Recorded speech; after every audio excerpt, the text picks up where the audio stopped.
Bonjour Pauline Tchètkouti, et merci pour cet entretien comme présidente de Voice pour la revue Défis humanitaires. Euh, il y a une dizaine de questions, bien sûr, on aurait pu imaginer 20 ou 30 questions, mais on va se concentrer sur les questions de stratégie, mais aussi de financement humanitaire, parce qu'il n'y a pas d'aide humanitaire sans financement, et c'est un des grands problèmes d'aujourd'hui auxquels on est confronté. Et donc la première question serait celle-ci. Commençons par là, si tu veux, sur le plan d'aide humanitaire des Nations Unies pour 2025.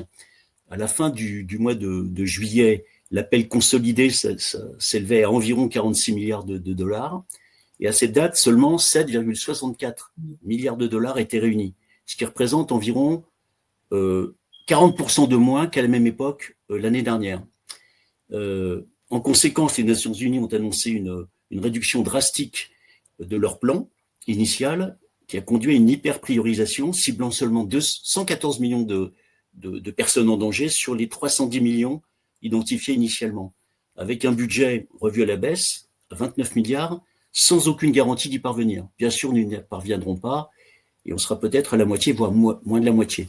Que penses-tu de cette situation ? Et comme président de Voice, comment tu réponds à cette situation inimaginable l'année dernière ou l'année précédente et depuis 10 ans. Merci beaucoup Alain et merci de m'inviter à Défis humanitaires. Je suis ravie d'être là au nom de Voice. Oui, on entre directement dans le vif du sujet, hein, bien évidemment. Tu l'as dit, c'est 40% de moins que l'année dernière. C'est, si j'ai bien fait les calculs aussi, 17% en fait uniquement du montant qui est demandé. Donc c'est extrêmement problématique. Et les conséquences vont être absolument dramatiques pour les communautés qui sont en besoin d'aide humanitaire, bien évidemment.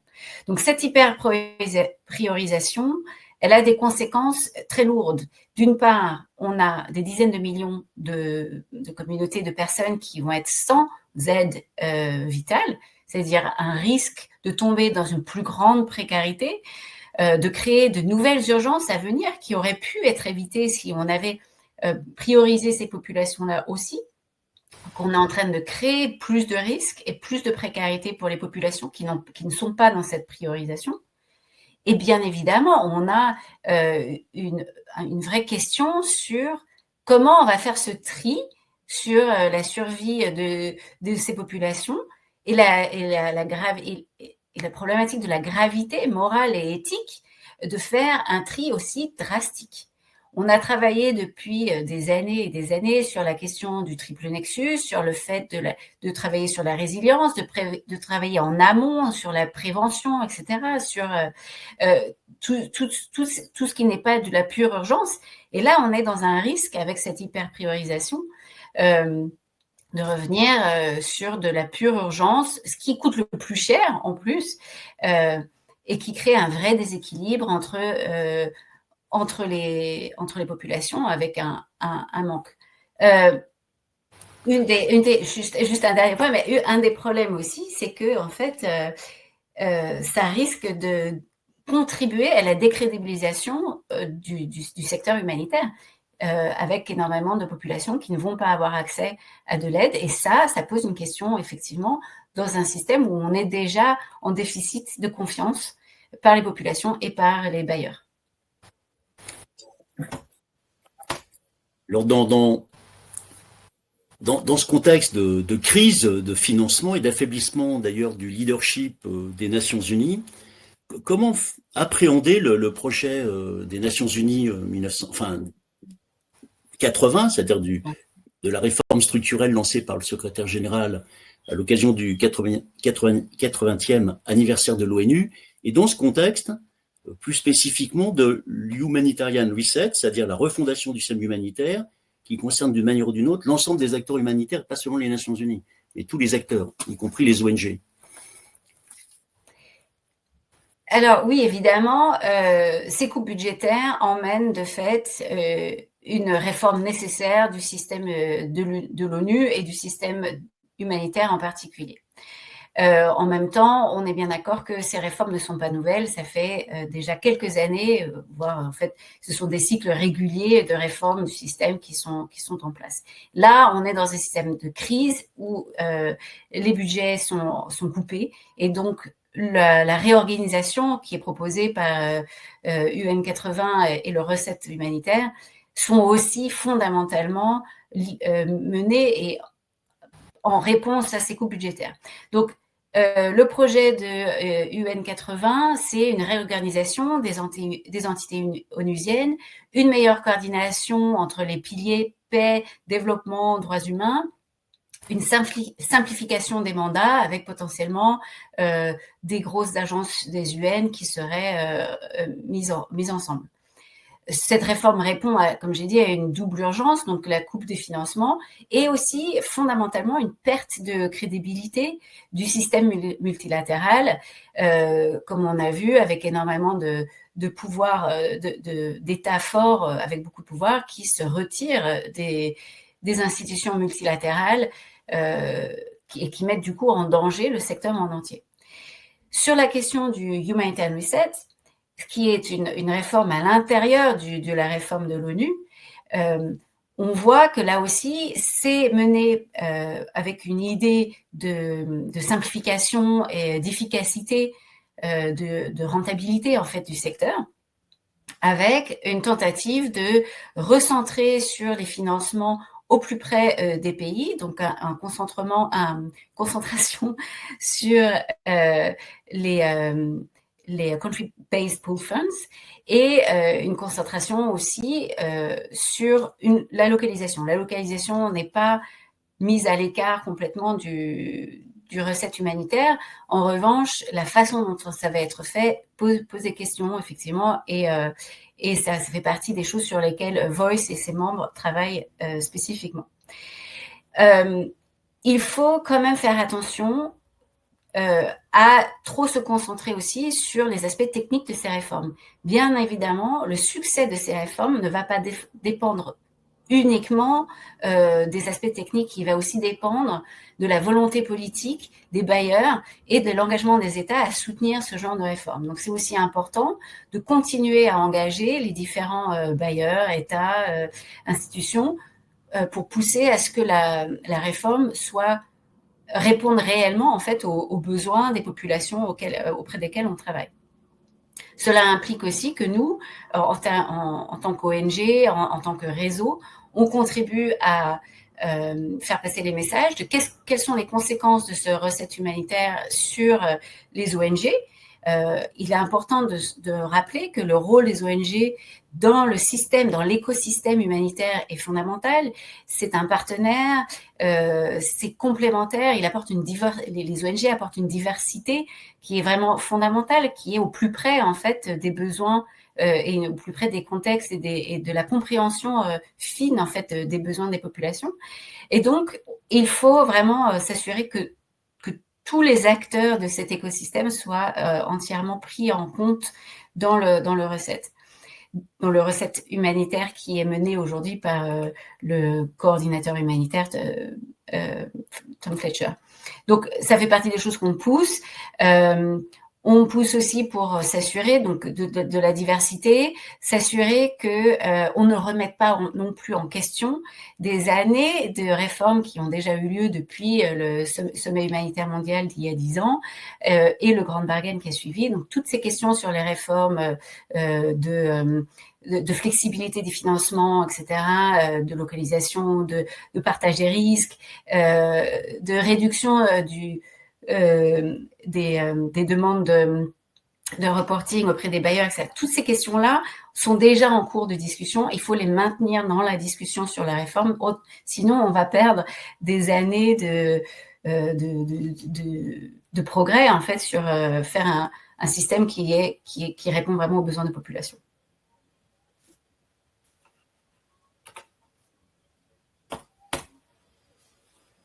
De nombreux gouvernements, des pays membres de l'OCDE, oui, représentant diverses sensibilités politiques, au sein de l'Union européenne notamment, mais sans parler des États-Unis, dont on connaît les coupes, baissent considérablement leur aide humanitaire et au développement. Comment comprendre ces décisions? Quelles en seront les conséquences possibles ou probables? Et que peuvent et doivent faire les acteurs humanitaires dans ce contexte, face à ces baisses? Tout à fait. Merci Alain. En fait, la crise actuelle dans laquelle on est, elle est extrêmement sévère maintenant, due évidemment à la fermeture de l'agence de USAID et des coupes américaines, comme tu l'as mentionné, mais c'est en fait une tendance de fond qui se dégage depuis quelques années déjà. On retrouve des coupes budgétaires dans les pays des membres de l'OCDE, etc., qui augmentent maintenant, mais qui ne sont pas complètement nouvelles, malheureusement. Alors, les raisons qui poussent aujourd'hui à ces coupes budgétaires, notamment dans les pays européens et américains aussi, sont multiples, mais on retrouve quand même certains points communs à toutes les raisons qui sont données quand on leur pose la question dans les différentes réunions que nous avons. D'abord, c'est bien évidemment un repli nationaliste, une concentration sur les priorités nationales des États bailleurs. Donc évidemment, aux États-Unis, on a vu l'administration Trump qui a complètement coupé USAID en invoquant une réévaluation nécessaire, mais l'inutilité totale en fait de cette agence. Mais ce repli-là qu'on a vu de façon flagrante aux États-Unis, elle se retrouve aussi en France, en Angleterre, en Allemagne et dans d'autres pays, dans une logique de recentrage nécessaire sur les intérêts nationaux. C'est lié aussi à une austérité budgétaire au sein de l'Europe. Donc, plusieurs États de l'Union européenne réduisent leur APD, leur aide publique au développement, pour répondre notamment aux contraintes budgétaires internes, l'inflation, le coût de la vie, la dette publique, etc. En tout cas, c'est ce qui nous explique. Ce que l'on constate aussi, c'est que c'est à mettre en parallèle aussi, par exemple, avec les dépenses militaires. Donc, on observe aussi une augmentation des dépenses militaires et une réduction des dépenses pour la coopération internationale. Ça pose de vraies questions. Et puis, il y a aussi un fond général de fatigue des donateurs, des bailleurs, un manque de confiance dans le système humanitaire et dans l'aide en général. On a vu les crises du Covid, on a vu la crise, le conflit en Ukraine, etc., qui ont vraiment pesé lourdement dans l'intérêt public, en fait, dans le discours. Et aujourd'hui, c'est très difficile aussi de continuer à défendre, en tout cas pour les États, c'est ce qu'ils nous disent, pour eux c'est difficile de continuer cet investissement quand on ne peut pas produire directement des résultats qui correspondent à ce besoin de logique, de répondre aux besoins internes en priorité. Donc il y a une lassitude des bailleurs, des politiques vis-à-vis de l'aide humanitaire qui est extrêmement problématique. Et puis, on a aussi fondamentalement ce qu'on a discuté tout à l'heure, qui est une perte de vitesse du multilatéralisme, c'est-à-dire vraiment une fragmentation. On a un leadership affaibli auprès des Nations Unies, malgré une augmentation en fait énorme des services qu'ils rendent et du travail qu'ils font. Mais malgré tout, il y a vraiment une perte de vitesse et de légitimité au sein des institutions multilatérales et qui sont évidemment poussées par certains grands États comme la Chine, les États-Unis, etc., qui vraiment modifient le contexte dans lequel on est. Donc ça, c'est vraiment ce qui pousse aujourd'hui à la coupe budgétaire qu'on voit.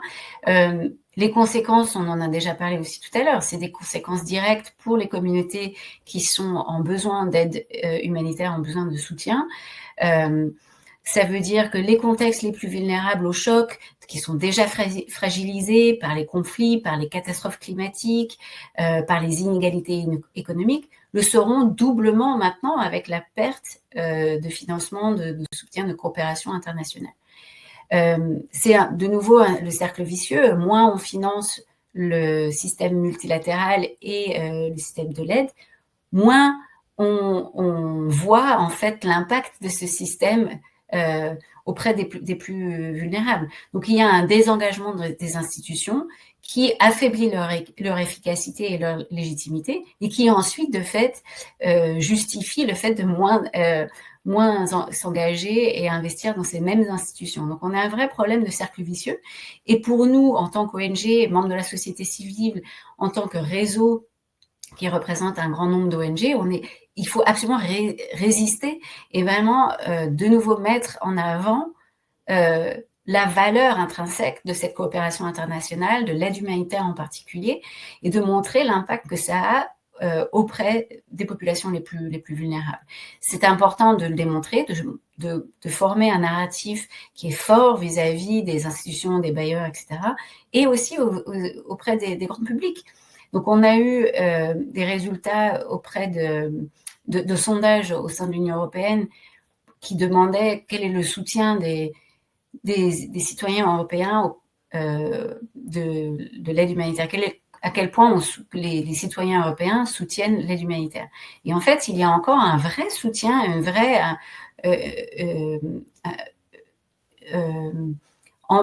ambition vis-à-vis de l'Union européenne de continuer l'aide humanitaire. Mais ce n'est pas nécessairement reflété par les politiques des États membres. Donc c'est important pour nous de maintenir cette voix forte, de continuer à démontrer l'impact positif que l'aide humanitaire peut avoir sur les populations les plus vulnérables, et surtout, en fait, comment on travaille en partenariat avec les ONG locales. C'est-à-dire, c'est pas juste l'Union européenne auprès des États dans le reste du monde, c'est surtout comment on crée des sociétés civiles fortes qui continuent à faire développer leurs propres capacités dans les contextes dans lesquels ils sont. Donc c'est vraiment un cercle vertueux auquel on contribue à faire en sorte que toutes les communautés puissent en fait se développer positivement et sortir des cercles de vulnérabilité. Donc pour nous, c'est continuer à s'engager pour contrer cette lassitude politique. Alors, dans une publication récente de Voice Out Loud de septembre 2025, vous avez publié un long entretien avec la commissaire Wadja Labib sur les divers enjeux de communication, tu viens d'en parler, pour l'aide humanitaire de l'Union européenne. Que faut-il en retenir, selon toi, qui soit utile précisément à notre communication que tu viens d'évoquer?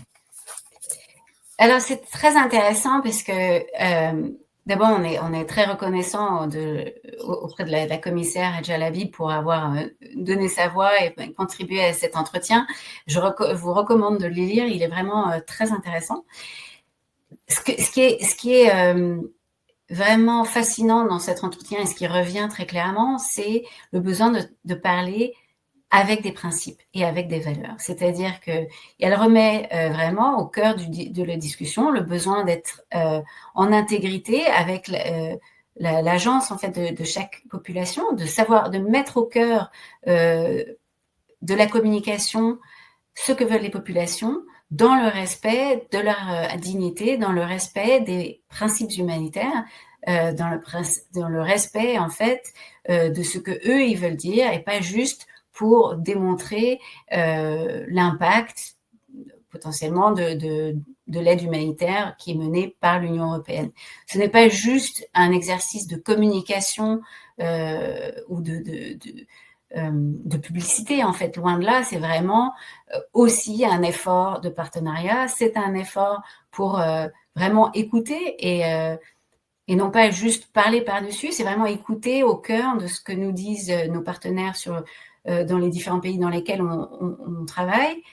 C'est contribuer à mettre en lumière ce qu'ils nous disent de façon intègre, de façon digne, c'est communiquer avec des valeurs et communiquer avec une vraie envie de faire passer un message de solidarité, de faire passer un message de communauté. Moi, je trouve là-dessus que c'est très important d'entendre ça de la part d'une commissaire parce que, évidemment, elle a un pouvoir et elle l'utilise de façon positive pour justement passer au-delà des images qui pourraient être, qu'on a vues dans le passé, des images qui sont loin d'être dignes d'enfants dans des conflits, etc.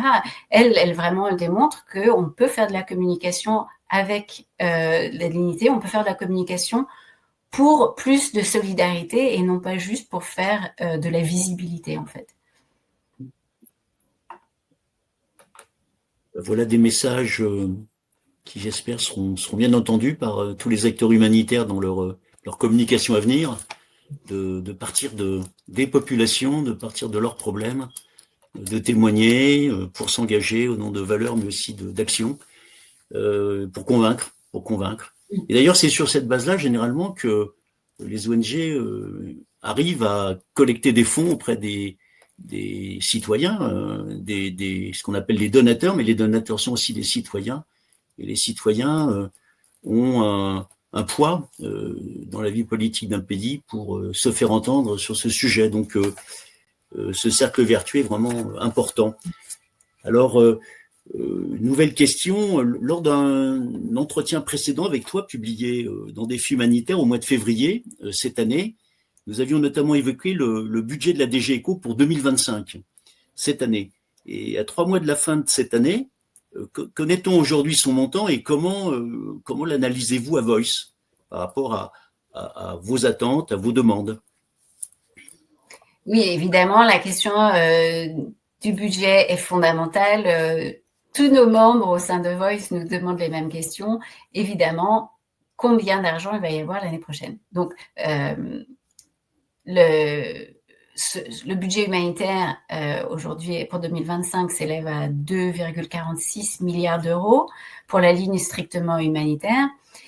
Le chiffre va être consolidé d'ici la fin de l'année avec de nouveaux renforcements budgétaires qui devraient intervenir. En revanche, on sait déjà que la réserve d'urgence, la réserve d'aide d'urgence a déjà été entièrement mobilisée pour cette année.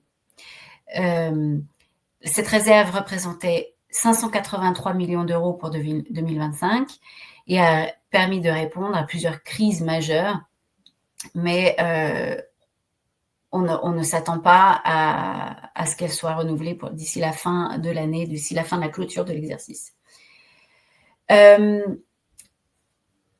ne pense pas qu'il y ait de changement majeur dans la manière dont l'Union européenne va financer les crises humanitaires. On est évidemment en suivi du prochain MFF, et donc on a du MFF, le cadre financier pluriannuel. En multi-annual financial framework. Donc, le cadre financier multi-annuel, on le suit de façon détaillée et je crois qu'on va en continuer à en discuter après. Oui. Alors, mais donc, le sujet sur le projet sur le budget 2026 est pas clos. Le Conseil a proposé 1,8 milliard d'euros, donc soit une hausse de 18 millions d'euros pour 2026. Mais c'est une progression, mais qui reste limitée en fait au regard de l'ampleur des besoins humanitaires dont on connaît qui sont en augmentation continue et au vu de l'inflation en fait financière, de l'inflation du coût de la vie.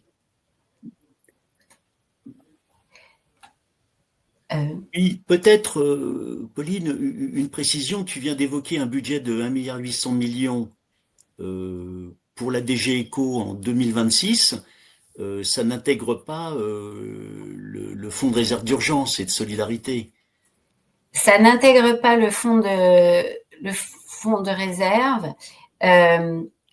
mais ces discussions-là se font au cours de l'année. Et aujourd'hui, on n'est pas encore en capacité de déterminer à quel point, à quel montant ce fonds de réserve sera. Donc, on continue bien évidemment avec Voice à discuter avec nos partenaires pour savoir exactement quelle sera cette enveloppe. Mais pour l'instant, on ne peut pas le nommer. Oui. Alors tu évoquais à l'instant le cadre financier pluriannuel 2028-2035, qu'on appelle aussi le Multi-Annual Financial Framework, habituellement dans nos échanges. Les discussions ont commencé à la Commission européenne qui devrait présenter une proposition courant 2025.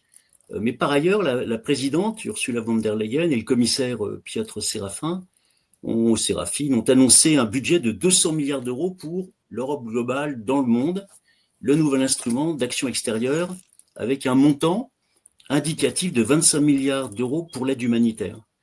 Donc, c'est une augmentation très significative et positive. Mais en revanche, beaucoup d'acteurs humanitaires sont préoccupés sur le flou et les risques relatifs à la fois au cadre d'utilisation de ces 200 milliards, les 25 milliards humanitaires dans les 200 milliards, et puis aussi aux finalités de l'affectation de ces fonds. Qu'en pense Voice et sa présidente? Encore une fois, vraiment un sujet au cœur de ce que fait Voice et au cœur des besoins de toutes les des membres de Voice se posent la question de comment on va utiliser ce nouveau MFF, ce nouveau cadre financier pluriannuel, et qu'est-ce que veut dire cette Europe globale, cette nouvelle proposition. Donc, à Voice, bien évidemment, on accueille positivement le montant indicatif de 25 milliards d'euros, puisque c'est une augmentation. Pour l'aide humanitaire dans ce nouvel instrument Europe globale, c'est un signe politique fort. Quand on sait que le contexte dont on a déjà parlé est particulièrement difficile, d'une part du fait de l'augmentation des besoins humanitaires et du déficit d'intérêt des bailleurs à soutenir l'aide humanitaire. Mais bien évidemment, il faut relativiser cette annonce. D'abord parce qu'on ne sait pas comment va être utilisé ce nouvel instrument Europe globale. Et puis, si on additionne le budget annuel et les renforcements justement mobilisés auprès des dernières années, notamment avec la réserve d'aide d'urgence, on atteint déjà 17 milliards. Donc, on n'est pas l'augmentation est réelle, mais elle n'est pas non plus exponentielle, elle n'est pas spectaculaire. Sachant que les besoins humanitaires vont continuer à augmenter, et spécifiquement, si en plus d'un côté de l'ONU, on fait une hyper-priorisation, donc on a un double risque là, et puis finalement, tout simplement parce que les nombres, les chiffres là qui nous sont présentés sont des propositions. Donc, ce n'est pas absolument assuré que cette augmentation va rester telle qu'elle est présentée actuellement. Les États doivent encore se prononcer sur cette proposition. Ensuite, l'autre préoccupation de Voice sur ce nouvel instrument, c'est bien évidemment le cadrage politique de cet instrument. Comment il va être utilisé, puisque ce nouvel instrument met l'accent sur la compétitivité, la souveraineté et la puissance économique de l'Union européenne, plutôt que sur les besoins des populations affectées, etc. Donc là, on est de nouveau sur un instrument qui est beaucoup plus politique, une logique de renforcement de l'intérêt de l'Union européenne. Donc, on revient un peu sur les mêmes glissements et les mêmes tendances de fond dont on a parlé tout à l'heure. Cet instrument contribue et est vraiment aligné dans cette tendance de se retrouver sur les intérêts nationaux ou régionaux là, de l'Union européenne.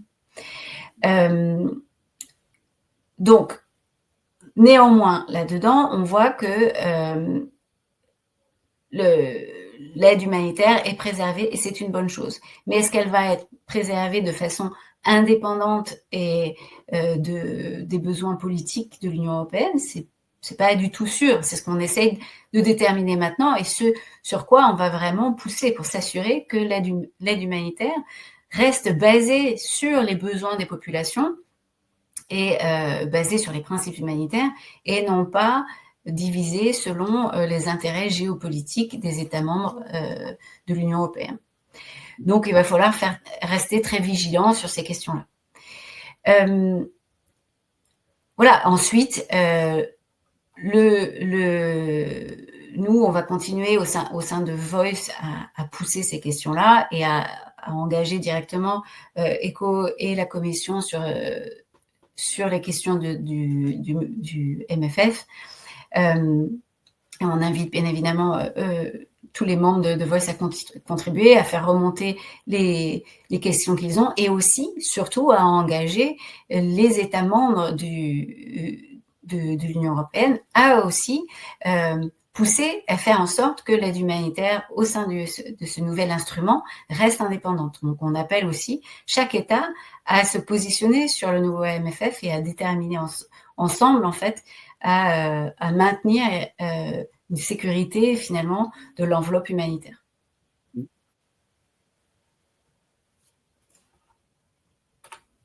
Alors précisément, puisque tu parles de la Commission, mais aussi bien sûr des États membres, hein, qui jouent un rôle déterminant dans les décisions finales, au niveau notamment de l'Union européenne, de manière au-delà de la Commission, qui est là pour la mise en œuvre normalement.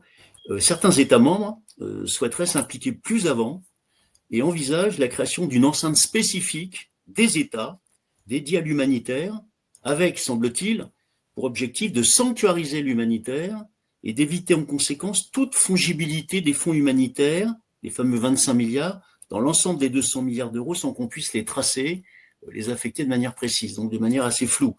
Est-ce que c'est une piste intéressante ? Alors, moi, je pense que toutes les pistes sont intéressantes. Il faut pouvoir, en fait, discuter de comment on utilise ces financements de façon les plus efficaces possibles, puisque, comme on l'a dit, on est vraiment dans un déficit de crédibilité vis-à-vis du système. Donc, si on peut travailler avec les États membres afin de trouver la façon la plus acceptable d'utiliser ces financements pour que les populations en aient vraiment le bénéfice, allons-y, ouvrons ces pistes. Néanmoins, ce qui est vraiment important de s'assurer aujourd'hui, c'est que ce ne soit pas que les financements humanitaires ne soient pas dilués ou contrôlés par les intérêts nationaux des États membres ou de l'Union européenne, donc les intérêts nationaux, géopolitiques des États membres. Ensuite, il faut que l'aide humanitaire, ce financement humanitaire reste flexible, c'est-à-dire être en réaction à un contexte extrêmement volatile en ce moment, avec des détériorations graves et soudaines de certains contextes, donc la capacité de répondre à ces besoins soudains et aussi de pouvoir répondre aux crises négligées, oubliées et qui ne sont pas nécessairement dans la lumière des médias. Donc il faut pouvoir s'assurer que, quel que soit en fait le nouvel instrument que l'on construise, cet instrument réponde au plus près des besoins des populations et soit flexible et accessible aux ONG et en particulier aux ONG partenaires, aux ONG locales, etc. Donc il faut, si on crée un nouvel instrument, il faut prendre ces conditions-là en compte absolument et s'assurer qu'elles soient incluses dans cette nouvelle piste que tu as mentionné. Alors nous arrivons, nous touchons à la fin de cet entretien, donc je te remercie encore. Et pour une bonne information de nos lecteurs, puisque la revue diffuse dans les pays membres de l'Union européenne, mais aussi au niveau international, est-ce que tu pourrais nous présenter Voice dans les grandes lignes ? Oui, avec grand plaisir. Voice est un réseau européen d'ONG humanitaires. Nous rassemblons aujourd'hui plus de 90 organisations membres qui sont basées dans l'Union européenne, mais hors de l'Union européenne aussi, en Angleterre et en Suisse, et qui mettent en œuvre directement ou qui soutiennent l'aide humanitaire.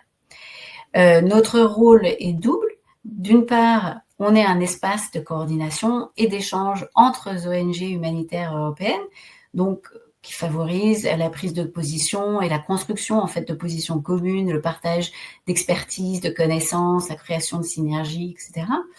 Et puis, on porte collectivement ensemble une voix auprès des institutions européennes, en particulier évidemment la DG ECO de la Commission européenne, mais aussi le Parlement européen, les États membres bien évidemment de l'Union européenne, à travers nos membres européens et à travers aussi les réseaux des ONG dans chaque État membre avec lequel Voice est en lien vraiment très, très courant. Par exemple, Voice travaille de façon très rapprochée avec Coordination Sud en France et on fait en sorte de mettre ensemble nos idées, nos coordinations, nos échanges pour contribuer en fait à une collaboration et une construction commune des positions des ONG humanitaires. Donc voilà, c'est un pont entre la société civile humanitaire de l'Union européenne et les décideurs publics de l'Union européenne qui ont un impact très fort évidemment sur l'aide humanitaire globale, puisque c'est vrai que en Europe, on a une très forte mobilisation de l'aide humanitaire et une vraie culture en fait du soutien de la coopération internationale, et ça se ressent vraiment très fortement dans nos membres au sein de Voice. Merci, merci Pauline. Et pour conclure, comment souhaites-tu terminer? Quel message ou quel appel ou comment souhaites-tu conclure cet entretien? Merci. Alors ça, c'est les questions difficiles. Est-ce qu'on peut conclure une discussion aussi passionnante? Comment conclure de façon positive aussi face aux défis dont on vient de parler? Évidemment, on est face à une crise existentielle très sévère du système humanitaire. Donc aujourd'hui, on l'a dit, on a un déficit de crédibilité, de confiance dans le système humanitaire auquel il faut savoir répondre. Donc collectivement, les ONG doivent se mettre ensemble pour créer une voix forte et pouvoir montrer et continuer à soulever cet intérêt pour la coopération internationale, pour la solidarité internationale. Ça, c'est vraiment un challenge pour nous et un défi qu'on se met au sein des ONG et qu'on va relever. Ça, c'est un des points. L'autre point, c'est que les questions des financements sont bien évidemment au cœur des débats actuels, mais ce n'est pas tout. Il faut aussi se rappeler pourquoi on fait ça et pourquoi c'est si important aussi de se poser ces questions des financements. C'est parce que ça permet de contribuer à maintenir de l'aide auprès des plus vulnérables. Donc évidemment, on pense aux conflits qui sont oubliés en République démocratique du Congo, par exemple, ou au Soudan, qui voient des contextes absolument terribles de conflits. Évidemment, on pense à nos collègues et aux populations qui sont à Gaza et en Palestine. Aujourd'hui, si on se pose ces questions aujourd'hui, c'est pour pouvoir maintenir cette solidarité internationale et pouvoir agir au plus près des populations pour les aider à survivre et à non pas juste à survivre, mais vraiment à vivre et à avoir tous leurs droits dans des contextes qui sont extrêmement, extrêmement complexes et difficiles. Un dernier point, pour moi, c'est un appel à la collectivité, un appel à un sursaut de solidarité au sein de nos différentes ONG. On a un vrai potentiel de solidarité dans le collectif. Si toutes les ONG se mettent ensemble, notamment au travers de réseaux comme Voice, on a une voix plus forte. On peut vraiment faire passer des idées et des valeurs qui sont importantes, qui construisent la société dans laquelle on veut être, qui construisent ce contrat social. Je pense que c'est fondamental qu'on ne perde pas cette vision parce que c'est là que se trouve notre force. Quand on travaille ensemble avec une vision claire que c'est pour aider les personnes qui aujourd'hui en ont besoin et pour les aider à se reconstruire et à construire une vie meilleure quand ils sont pris dans des conditions extrêmement difficiles et dans les conflits. Donc j'aimerais conclure en disant que l'argent ne fait pas le tout, c'est ce qu'on en fait qui est important, comment on traduit ces financements en une transformation des vies dans les contextes les plus compliqués pour qu'ils puissent s'en sortir et survivre et vivre une vie meilleure. Alors Pauline, un grand merci pour cet entretien. Je crois que nos lecteurs et celles et ceux qui regarderont cet entretien en vidéo ont compris qu'on est vraiment dans un changement majeur d'époque, hein, qui est aussi important que la chute du mur de Berlin ou la destruction du World Trade Center et ce qui s'en est suivi derrière. Donc on est parti dans un changement qui va durer longtemps et dont tous les changements ne sont pas encore ne se sont pas encore produits. Donc changement géopolitique avec une fragmentation et des oppositions entre blocs qui expliquent l'affaiblissement de la mondialisation et du multilatéralisme, et donc de l'aide humanitaire qui a cette dimension universelle. Et donc tout l'enjeu pour les acteurs humanitaires, évidemment, c'est dans un monde sans doute plus violent, avec aussi beaucoup plus d'habitants, et donc beaucoup plus de personnes vulnérables et en danger. Comment poursuivre cette mission face au désengagement d'un certain nombre d'États et d'institutions internationales? Comment remobiliser de la solidarité? Parce que, au fond, le malheur des autres, de toute façon, ne sera pas sans conséquence, puisque comme le battement d'ailes de papillon, là, ce qui se passe, on le sait, on l'a vu, ici et là, a, dans le monde d'aujourd'hui, des répercussions aussi pour nous, et que le fait de renforcer nos capacités de défense face au risque de guerre qui a commencé en Europe, est parfaitement compatible avec la solidarité internationale et la nécessité de secourir les gens en danger partout où ils se trouvent. Et d'ailleurs, on pourrait même dire, pour conclure, que la sécurité humaine, où est-ce qu'elle soit, pourrait être une des dimensions de la sécurité internationale. Et au fond, on arriverait à faire cette synthèse. Il n'y a pas d'incompatibilité, au contraire. Plus il y a de risques et plus il doit y avoir de solidarité. Donc je voulais vraiment te remercier pour cet entretien, te remercier comme présidente de Voice et à titre personnel, et encourager les lecteurs et les auditeurs à méditer et à agir en conséquence dans la voie de ce que tu as indiqué. Merci Pauline, bonne chance à Voice, qui nous représente au niveau européen à Bruxelles et sur qui on compte énormément. Merci. Merci Alain. Et à bientôt. Et à bientôt.